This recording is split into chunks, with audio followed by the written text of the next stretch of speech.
மத்திய அரசுக்கும் மாநில அரசுக்கும் பொதுமக்கள் வேண்டுகோள் என்னன்னு கேட்பீங்க. இப்போது நூற்றுக்கணக்கான கட்சியில் நீங்கள் பொதுமக்களை ஓட்டு போடணுன்னு கேட்குறீங்க. பொதுமக்கள் ஏழைகள் இன்றைக்கி பயங்கர சிரமத்தில் இருக்காங்க. என்ன காரணம் தெரியுங்களா? விவசாயத்தில் ஓரியாட்டம். இது கோர்ட்டில் போய் கொடுத்தா, கேஸ் கொடுத்தா முடியாதவனா கோர்ட்டுக்கு போகிறேன்.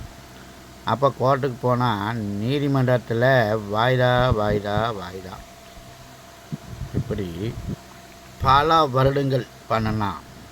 ஏழைகள் எப்படி பிழைப்பாங்க? மத்திய அரசே மாநில அரசே சிவிலாக இருந்தாலும் கிரிமினலாக இருந்தாலும் கேஸுன்னு கோர்ட்டில் ஆஜரானால் 30 நாளில் முடிக்கணும்.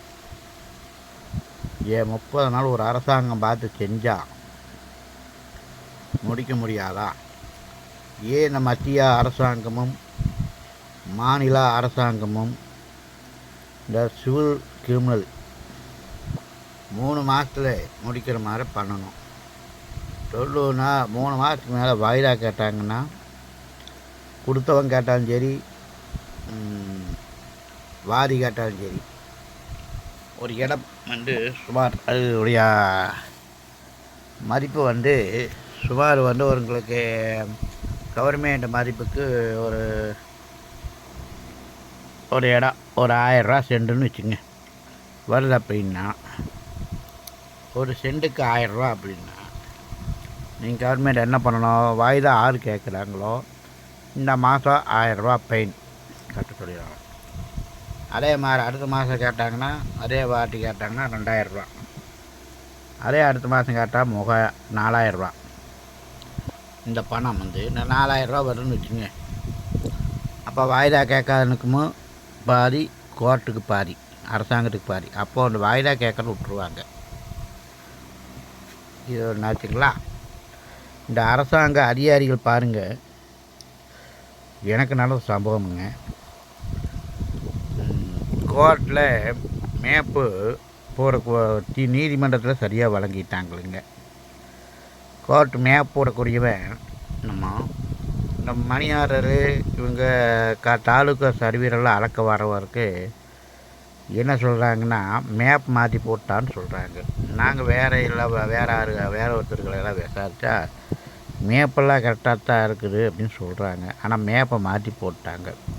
அப்புறம் பாருங்கள், அப்புறம் ஒரு சர்வே நம்பரில் என்ன பண்ணியிருக்கானுங்க, யார் தெரியுங்களா?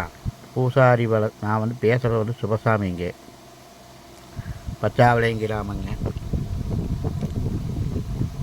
பூசாரி வளசுங்க, ஓலப்பாளையம் போஸ்ட்டு, காங்கேயம் தாலுக்காங்க,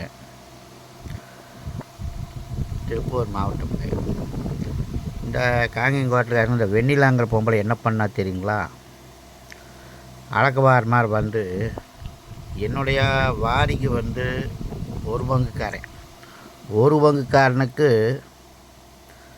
2 பங்கு இடமும், 2 பங்கு உள்ளவனுக்கு ஒரு பங்கு 78 அடின்னு சொல்லி 75 அடி கொடுத்துருக்காங்க ரோடு பேஸில்.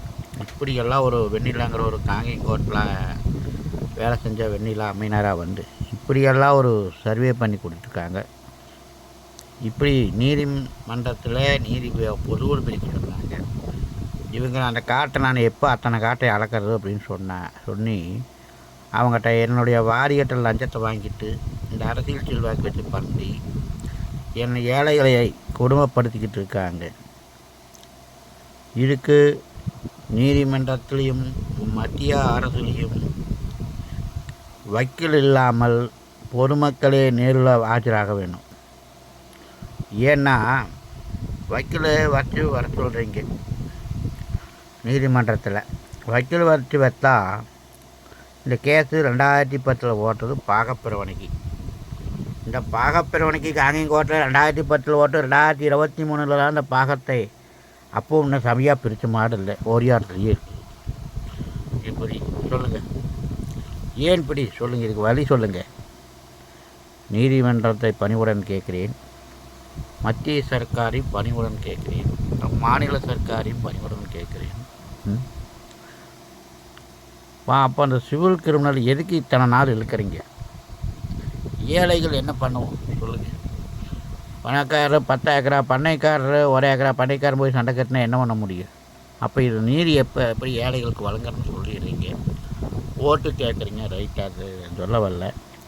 இதை நீதி விளங்கணும் அல்லவா? யார் இந்த சிவில் கிரிமினல் 90 நாள் கேஸ் முடிக்கிறீங்க? இதுக்கு முடிவு பதில் சொல்லி ஓட்டு கேளுங்க. சிவிலாக இருந்தால் கிரிமினலாக இருந்தால் 90 நாளைக்கு வாய்தா கொடுக்காரு மத்திய அரசே, மாநில அரசே. சிவிலாக இருந்தால் கிரிமினலாக இருந்தால் 90 நாளைக்கு மேலே வாய்தா கொடுக்காரு.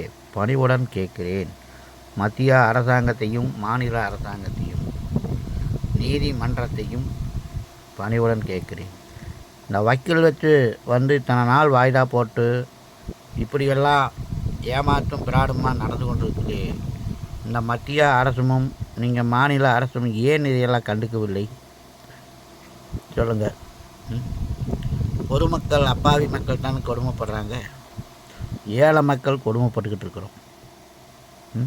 எல்லா செல்வாக்கும் இருக்கவும் பண்ணிட்டு போயிடறான். இந்த ஏழை மக்கள் எப்படி பிழைப்பதற்கு வழி என்ன? மத்திய அரசு, மாநில அரசே, சிவிலாக இருந்தால் கிரிமினலாக இருந்தால் 90 நாளைக்கு மேலே வாய்தா கொடுக்காதே.